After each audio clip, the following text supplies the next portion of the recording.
ওই যে দেখ। হেট বেটা, এটা খানবাড়ির ছাগল।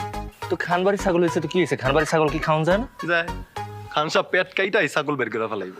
আর এইসব আমার উপর ছাইরা দে, আগে ছাগলটা চুরি করি, পরেরটা পরে দেখান যাইব। তুই যে ছাগল চুরি করতে চাইতাছস, এই বাড়িতে কেটে থাকে জানোস? কালু থাকে, একদম হাড্ডি গুড্ডি পাউডার বানাই দেবো। এই বেটা, কালো গুন্ডা যদি আমার দেহে তাইলে তো আমার পাউডার বানাইব। এই ছাগল আমি এমন ভাবে গায়েব করুম, একটা কাক পক্ষীও টের পাইব না। আচ্ছা, এগুলো আমার দায়িত্ব, এগুলো আমার উপর ছাইরা দে। তোরা স্কুলে মাঠে গিয়ে দাঁড়া, আমি মালডারে লই আইতেছি। রিক্স হয়ে যায়। আবার কথা কস, যা বেশিক্ষণ দাঁড়ায় থাকি। আবার খামু আমরা রিক্স।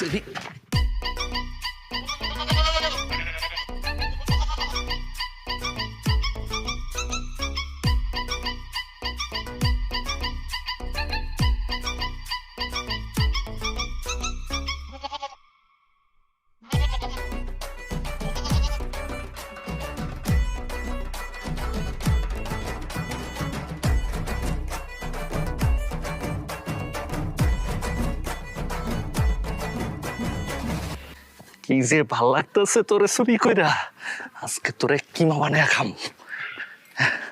দীপু ভাই, কি হলো? তোমারে যে ডাকতাছি জবাব না দিয়ে চলে যেতেছো কেন? তুই ডাকতেছিলি, আমি শুনি নাই। তোমার কোলে কি? কোলে কুত্তা, আমার কুত্তা কামড়াইছে তো, ওই কারণে কুত্তাটারে জলাতঙ্কের ইনজেকশন দিতে নিয়ে যাইতেছি।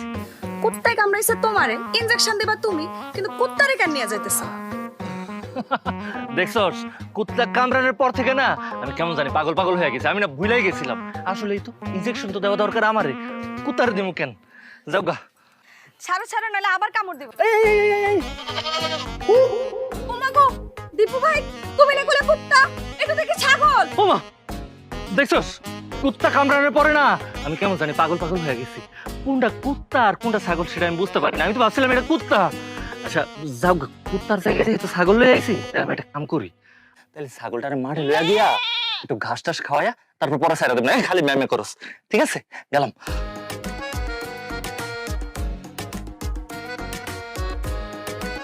দেখে তো মনে হইতেছে এটা শিউলির ছাগল, কিন্তু দীপু ভাই ছাগলটা কুত্তা কইয়া কই নিয়ে যাইতেছে? আমার মনে হয় এটা জবাই করে খাইবে। দীপু ভাইয়ের হাতে পশু পাখি মানে এটা শেষ সময়। যাই, বান্ধবীরে গিয়ে খবরটা দিয়ে আসি। আরে আমি নিজের চোখে ওরে ছাগল নিয়ে যাইতে দেখছি।